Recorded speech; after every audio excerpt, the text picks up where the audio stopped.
തുളസിദാസിന്റെ കുങ്കുമച്ചപ്പ് എന്നൊരു സിനിമ, അതിലാണ് ഞാൻ ആദ്യം ജോണി പരിചയപ്പെട്ടത്. ജോണി അന്ന് അസിസ്റ്റന്റ് ആയിരുന്നു, 4ാമത്തെ അസിസ്റ്റന്റ് ആയിരുന്നു. ശോഭനയായിരുന്നല്ലോ നായിക. ഇപ്പൊ ഞാനിവിടെ ജോണിയോട് ചോദിച്ചു, ജോണി നമ്മുടെ 96 മറ്റേ കുങ്കുമച്ചപ്പ് അതല്ലേ നമ്മൾ ആദ്യം ചെയ്തത്? ചേട്ടാ നമ്മൾ 91 ചാഞ്ചാട്ടം ചെയ്തില്ലേ? 91 ഇതേ നിൽക്കുന്നു അല്ലേ? 91 ജയറാമായിരുന്നല്ലോ നായകൻ അല്ലേ? ജയറാം മുർവശി.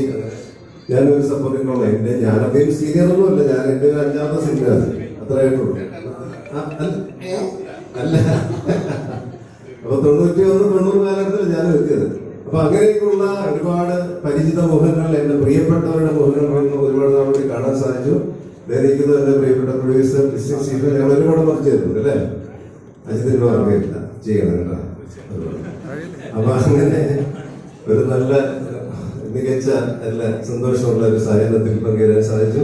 നമ്മുടെ ഒരു സിനിമ ഇറങ്ങുന്നു, അത് വിജയിക്കുന്നു എന്ന് പറയുന്നത് കേൾക്കാൻ ഒരുപാട് ആഗ്രഹിച്ചിരിക്കുന്ന ഒരു കാലമാണ്. എല്ലാ സിനിമയും ഇപ്പൊ തുടരും എന്ന സിനിമ ഭയങ്കര വിജയമാണെന്ന് കേൾക്കുന്നു. ഒരുപാട് സന്തോഷം. അങ്ങനെ എല്ലാ സിനിമയും വിജയിക്കട്ടെ, എല്ലാവർക്കും നല്ലത് നേരുന്നു. നന്മ വരട്ടെ. UK ഓക്കെ, ഡബിൾ ഓക്കെ ആവട്ടെ. Thank you. Super. Thank you so much, sir.